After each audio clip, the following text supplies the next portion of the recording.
అబ్రహాము మరి కుమారుణ్ణి బలియాగం ఇవ్వటానికి ఇష్టపడినప్పుడు అండి, మరి దేవాతి దేవుడు అబ్రహామును పరీక్షిస్తున్నప్పుడు దేవుడు సమస్తమును చేయగలిగిన దేవుడు. దేవుడు ఆయన మాటిస్తే మాట తప్పని దేవుడు.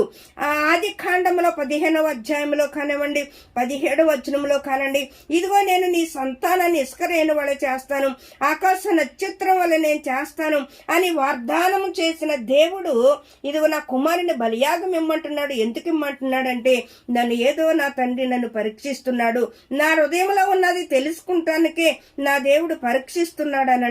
అబ్రహాము దేవునికి తల వంచి దేవుని చిత్తాన్ని చేయటానికి ఇష్టపడ్డాడండి. ఇదేనా మనం దేవుని చిత్తాన్ని చేస్తూ ఉన్నామా? దేవునికి మనం అనుకూలతగా జీవిస్తూ ఉన్నామా?